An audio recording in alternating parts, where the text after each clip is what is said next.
എങ്ങനെയുണ്ടത്? ക്യൂട്ടായിട്ടില്ലേ? എന്നാൽ പിന്നെ വേഗം വായോ, നമുക്കൊരു ബുക്ക് മാർക്കർ ഉണ്ടാക്കാം. എന്തിനിപ്പോൾ ഇത് ഉണ്ടാക്കണേന്ന് വായനാശീലമുള്ളവർക്ക് നന്നായിട്ടറിയാം. നമുക്കിഷ്ടപ്പെട്ട ബുക്കിൻ്റെ പേജുകൾ ഡാമേജ് ആവില്ല.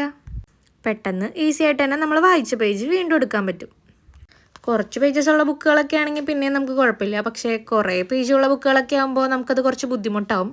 അതായത് നമ്മൾ വായിച്ച പേജ് വീണ്ടും എടുക്കുക എന്നുള്ളത്. അപ്പോൾ ഇത്തരത്തിലുള്ള ബുക്ക് മാർക്കറൊക്കെ നമ്മളെ ഈസി ആയിട്ട് നമ്മൾ വായിച്ച പേജിലെത്തിക്കും. അപ്പോൾ ഫ്രീ ടൈം കിട്ടുമ്പോൾ ഇങ്ങനെയൊക്കെ ഒന്ന് വരച്ച് വെക്കുകയാണെങ്കിൽ ഇതേപോലെ ജേർണലും ചെയ്യാം, നമുക്ക് ആവശ്യമുള്ള സാധനങ്ങൾ ഉണ്ടാക്കുകയും ചെയ്യാം. ഞാൻ അങ്ങനെ ചെയ്യാറ്, വെറുതെ ഇരിക്കുമ്പോൾ ഇതേപോലെ പേജുകൾ വരച്ച് വയ്ക്കും. അപ്പോൾ അതേപോലെ വരച്ച് വെച്ച പേപ്പറിൽ നിന്ന് 2 റൗണ്ട് ഷേപ്പ് ഞാൻ കട്ട് ചെയ്തെടുത്തിട്ടുണ്ട്.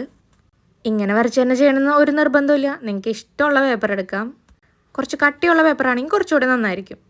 ഇനി ആ 2 പേപ്പറും കറക്റ്റ് നടുക്കേക്കടെ 2ആയിട്ട് മടക്കി കൊടുക്കുക. ഇനി വീഡിയോ സൂക്ഷിച്ച് നോക്കിയാൽ ഞാൻ പറയുന്നതിനേക്കാൾ എളുപ്പത്തിൽ കാര്യങ്ങൾ നിങ്ങൾക്ക് മനസ്സിലാവും.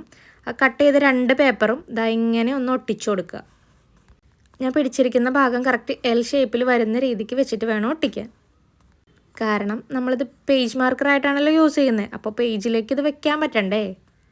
അങ്ങനെ ഞാൻ ആ 2 പീസ് പേപ്പർ ഒട്ടിച്ചെടുത്തിട്ടുണ്ട്. ഇനി അതൊന്ന് കട്ട് ചെയ്ത് കൊടുക്കുകയാണ്. നിങ്ങൾക്ക് ഇഷ്ടമുണ്ടെങ്കിൽ കട്ട് ചെയ്താൽ മതി, ഇല്ലെങ്കിൽ കട്ട് ചെയ്യണമെന്നില്ല. ആ വലിപ്പത്തിൽ തന്നെ നിങ്ങൾക്ക് യൂസ് ചെയ്യാം. എനിക്ക് ഇത്രയും വലുതായിട്ട് വേണ്ടാന്നുള്ളതുകൊണ്ട് ഞാനതൊന്ന് ചെറുതാക്കി കൊടുക്കുന്നുണ്ട്. ഇത്രയേ ഉള്ളൂ കാര്യം. നല്ല ഭംഗിയുള്ള സിമ്പിളായിട്ടുള്ളൊരു ബുക്ക് മാർക്കർ നമുക്കിവിടെ കിട്ടിയിട്ടുണ്ട്. അപ്പോൾ വായനാശീലമുള്ളവരൊക്കെ ഇതൊന്നും ഉണ്ടാക്കി വെക്കുക.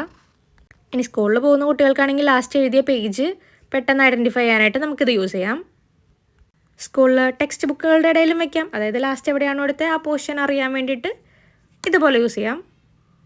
അപ്പോൾ വീഡിയോ ഇഷ്ടപ്പെട്ട മറക്കാതെ ഒന്ന് ലൈക്ക് ചെയ്യുക, നമ്മുടെ ചാനലൊന്ന് സപ്പോർട്ട് ചെയ്യുക. പല ആളുകളും നമ്മുടെ ചാനൽ സബ്സ്ക്രൈബ് ചെയ്യാതെയാണ് കണ്ടുകൊണ്ടിരിക്കുന്നത്. അപ്പോൾ ദയവ് ചെയ്തൊന്ന് ചാനൽ സബ്സ്ക്രൈബ് ചെയ്യുക. പിന്നെ വീഡിയോ ഇഷ്ടപ്പെട്ടാൽ നിങ്ങൾ നിങ്ങളുടെ കൂട്ടുകാർക്ക് കൂടി ഇതൊന്ന് ഷെയർ ചെയ്ത് കൊടുക്കുക.